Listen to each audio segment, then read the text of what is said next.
Shalom. Good news kali ini saya beri judul Keperluanku Yesus saja. Ayat bacaan kita dari Ibrani 7 ayat 25 dan 26. Karena itu ia sanggup juga menyelamatkan dengan sempurna orang yang oleh dia datang kepada Allah. Sebab ia hidup senantiasa untuk menjadi pengantara mereka. Sebab imam besar yang demikianlah yang kita perlukan, yaitu yang saleh, tanpa salah, tanpa noda, yang terpisah dari orang-orang berdosa dan lebih tinggi daripada tingkat-tingkat surga. Yang menjadi center of focus dari ayat ini adalah tentang imam besar agung, yaitu Yesus sendiri, yang kita perlukan dalam hidup kita umat yang percaya kepadanya. Saya membaginya menjadi dua bagian, yaitu keperluanku dan Yesus saja. Kalau dalam bulan Maret ini Gembala memberi tema besar, time, dengan penjabaran yang sangat luas. Dan kenyataan hidup manusia adalah melekat erat dengan time ini. Karena tidak bisa tidak kita menghidupi waktu yang berjalan ini. Dari detik ke menit, ke jam, ke hari, ke minggu, ke bulan, ke tahun, dan seterusnya. Pendeta Amos telah menjabarkan dengan detail tentang time ini, yaitu tentang Kronos dan Kairos. Dengan waktu yang tidak bisa kita hindari ini, kita tidak bisa kembali ke masa lalu, tapi kita terus menuju ke masa yang ada di depan kita. Maka yang pertama, sedikit saya jelaskan tentang keperluanku atau keperluan kita. Ketika Allah menciptakan makhluk hidup, binatang, dan lain-lain, hanya dengan ucapan, maka jadilah binatang dan makhluk lainnya. Tetapi selanjutnya, ketika Tuhan menciptakan manusia, Alkitab menuliskan, Kejadian 1 ayat 26, berfirmanlah Allah, baiklah kita menjadikan manusia menurut gambar dan rupa kita. Tuhan membuat tubuh atau daging ini dari debu tanah. Kejadian 2 ayat 7. Ketika Tuhan Allah membentuk manusia dari debu tanah dan menghembuskan nafas hidup ke dalam hidungnya, demikianlah manusia itu menjadi makhluk yang hidup. Hanya manusia yang dihembus dengan nafasnya untuk menjadi sesuatu yang hidup. Jadi, manusia ini hidup karena hembusan nafas Allah.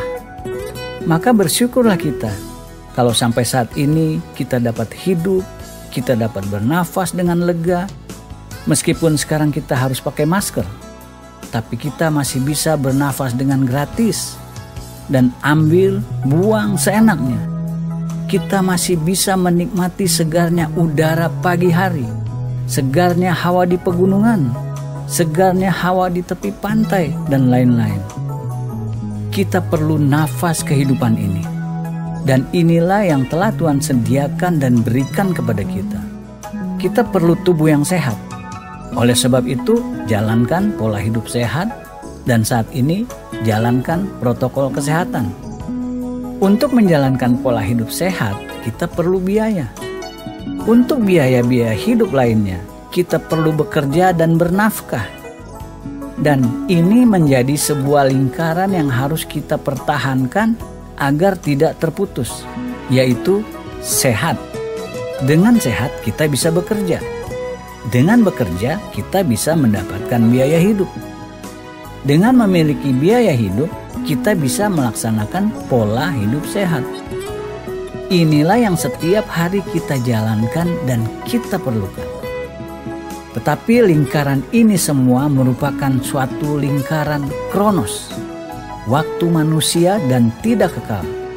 Sedangkan kita sebagai orang-orang beriman membutuhkan apa itu yang disebut kairos.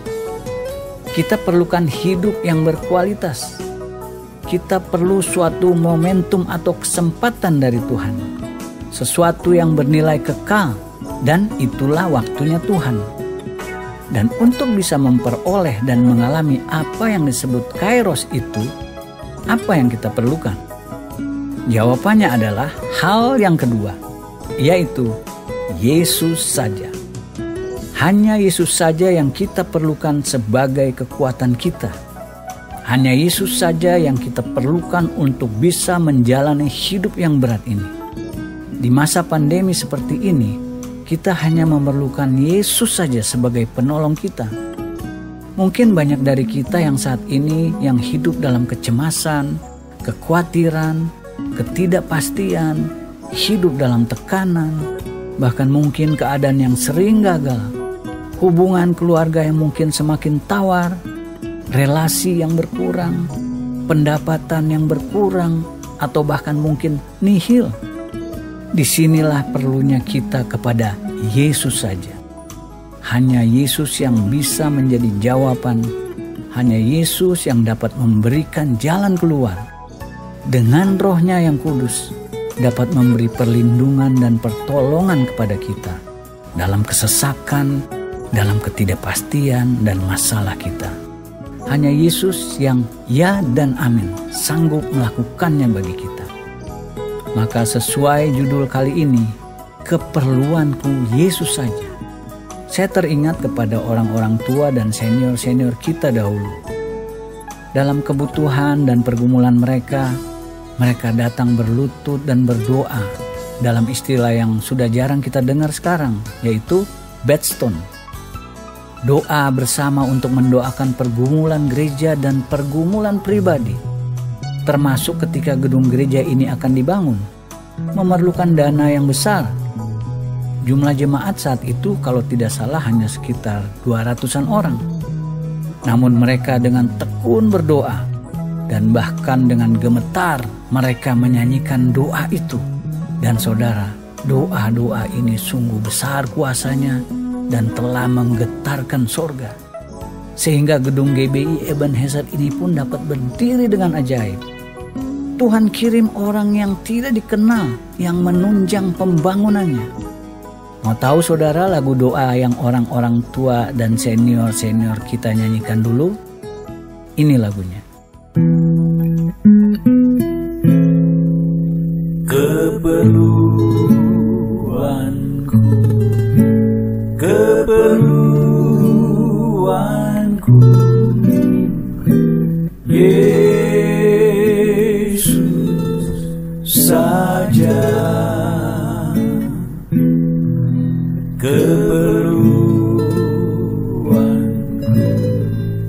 keperluanku,